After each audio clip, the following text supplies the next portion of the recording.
सात संगत जी, प्यार से कहना धान निरंकार जी। और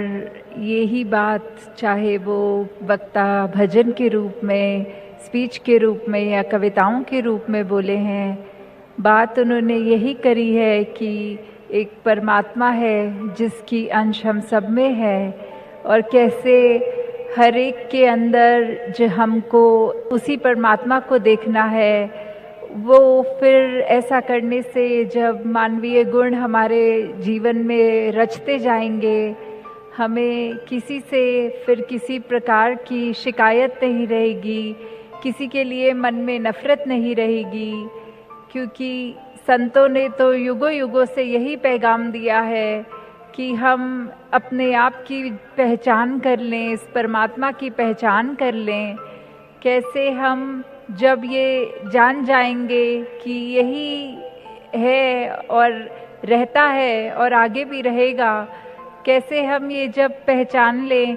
कि हम हर एक प्राणी में, पूरे ब्रह्मांड के रेशे रेशे में ये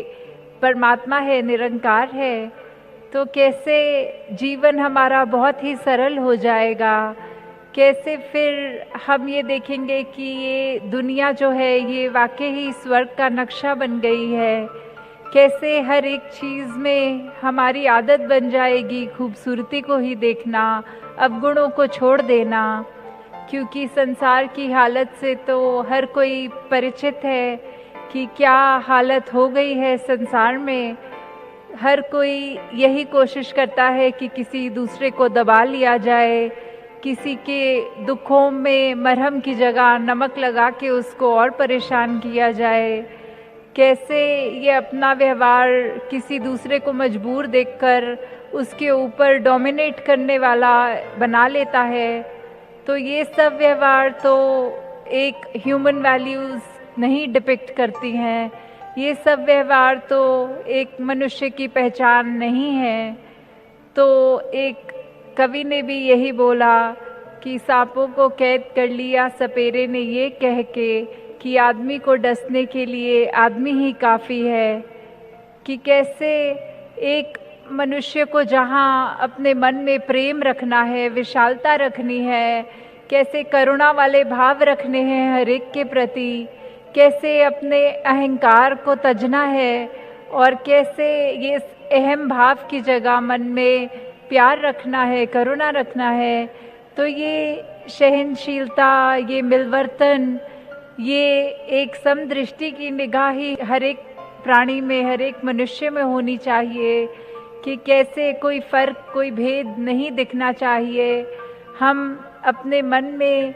ये हमेशा एक बहुत सुंदर गुण जब रखेंगे और कोई अवगुण, कोई विपरीत भाव नहीं रखेंगे, ये जो हमारे वॉइसेस हैं ये हम पे उस तरह एक आक्रमण ना करे। हमें अच्छा ही रहना है, जैसे हम अक्सर सुनते भी हैं कि let the voices die before the, कि कैसे अपने अंदर से हमें वो सारी चीज़ें जो हमारे भले के लिए नहीं है, जो और किसी के लिए भले के लिए नहीं है, ऐसे भावों को, ऐसी सोच को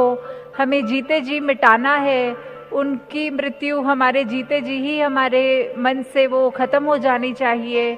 नहीं तो ये जो जीवन है ये अगर ख़त्म हो गया तो ना हम अपना असली मकसद, ये मनुष्य जूनी जो इतनी एक प्रेशियस है, ये इतनी अनमोल है, उसमें आने के बाद भी इसको व्यर्थ ही गवा रहे हैं। इस जीवन में हम भक्ति अपनी ला नहीं सके, ये प्रभु परमात्मा की पहचान नहीं कर सके, तो ये ज़िंदगी भी फिर वो मिट्टी के समान हमने कर दी कि इतनी अनमोलक मिली थी और उसकी हमने कदर नहीं करी, और बिना कदर हमने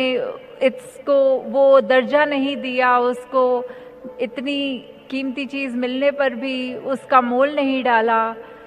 तो कैसे हमें हर समय यही बात एक रखनी है ध्यान में कि हमारी सांसों का तो हमें पता नहीं कितनी देर की हैं। ये परमात्मा ने जब चाहा वो हमारी सांस अंदर तो है, पर फिर वो बाहर नहीं आएगी। उसी पल ये आत्मा इस शरीर से निकल जाएगी। तो फिर जिस तरह वो उदाहरण भी है कि कैसे जब बच्चे एग्ज़ाम्स देते हैं तो एक टाइम बाउंड होता है उनके पास कि 2 घंटे या 3 घंटे की परीक्षा है, और 3 घंटे के बाद या तो खुद ही पेपर सबमिट कर देते हैं अपना बच्चे,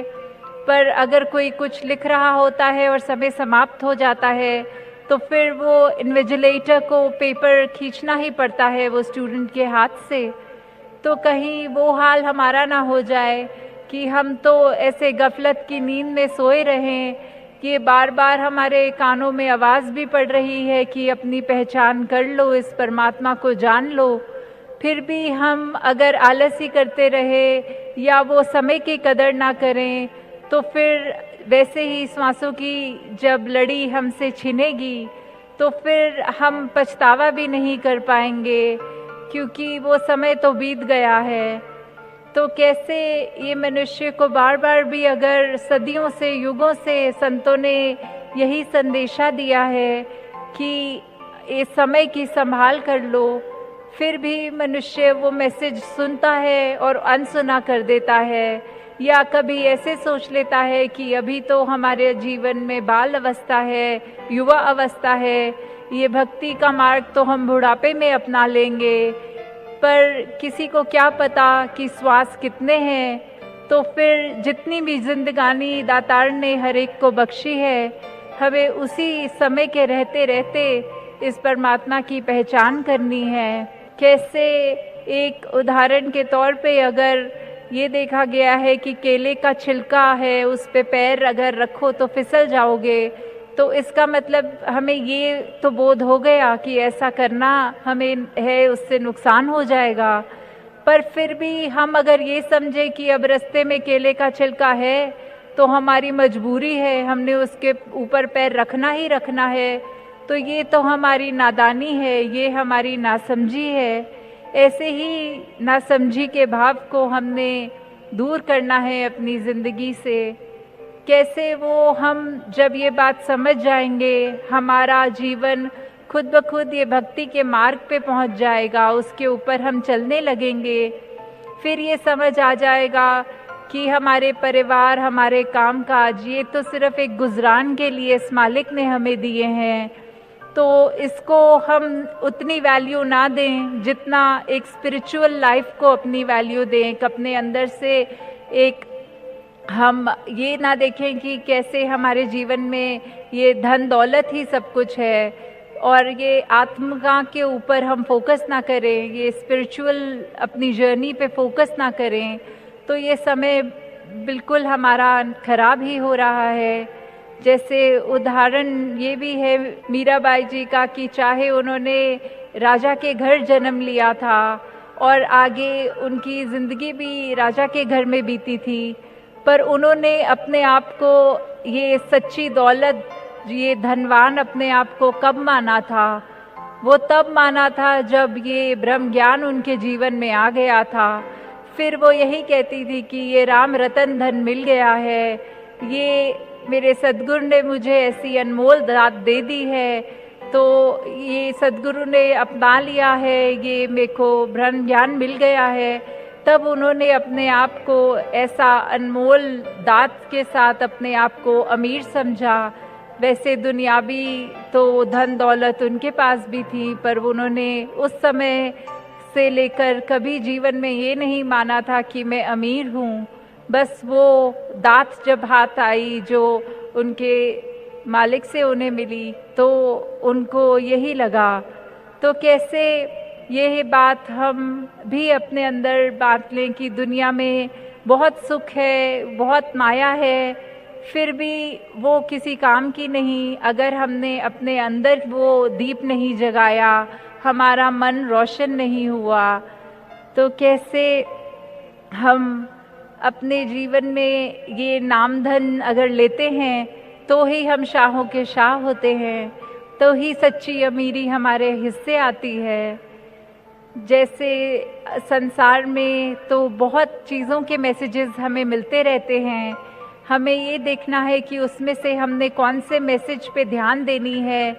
क्योंकि हमारी आँख ज़रूरी नहीं है कि हर एक चीज़ जिस पर पड़ रही है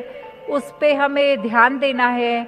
हमें बहुत ही सिलेक्टिव होना है कि क्या संदेश हमारे काम का है उस संदेश को उठाएं, क्या हमारे काम का नहीं है उसको छोड़ दें। तो जैसे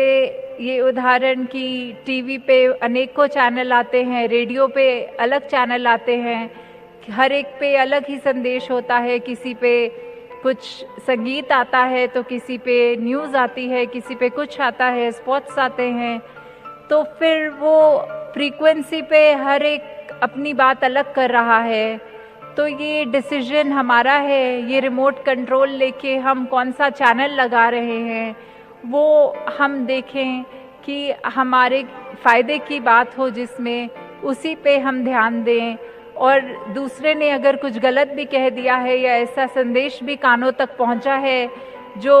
हित का नहीं है, अहित का है, तो उस संदेश को वहीं छोड़कर सिर्फ फोकस अपना ऐसे करें कि सही चीज़ को ही पकड़ें और दूसरे पे तवज्जो ना दें। तो दासी अंत में यही कामना करेगी कि महाराष्ट्र के समागम पे भी सबने अभी नासिक में जहाँ भरपूर ये भक्ति भाव का आनंद लिया, वहाँ साथ ही इधर भी, और ये अभी यात्रा की लड़ी और भी चलनी है महाराष्ट्र में, तो वहाँ हर संत जो भी ये बात कहे, जो भी सच्चाई के साथ हमें जोड़ रहे हैं सत्संग में, वो बात हम अपने जीवन में लागू कर लें। हमेशा इस सेवा के प्रति हमारा जज्बा बढ़ता रहे, सुमिरन के प्रति ये दिल रंग में रंगा रहे, और सत्संग में भी जब हम आए तो ये हीरे चुनने आए, ये जो भी अच्छी हमें गुण यहाँ सत्संग से मिलते हैं उनको हम अपना पाएं। तो दासी और अधिक समय नहीं लेगी, इन्हीं शब्दों से आपके चरणों में ये अरदास, ये दातार से अरदास की हर एक के हिस्से में ये भक्ति भरा जीवन रहे, और चाहे दुख तकलीफ़ें तो उस तरह ज़िंदगी है तो रहती ही है, वो उतार चढ़ाव उस समय असर नहीं करते जब ये ब्रह्म ज्ञान के बाद आनंद की अवस्था आ जाती है। तो अगर हमारे जीवन में वो आनंद की अवस्था है तो फिर हमें कभी ये कंप्लेन हो ही नहीं सकती कि हमारी स्थिति ठीक नहीं है। तो दातार सभी के जीवन में ये आनंद का रंग डाल दे, ये ब्लिस की अवस्था डाल दे। सात संगत जी, धन निरंकार जी।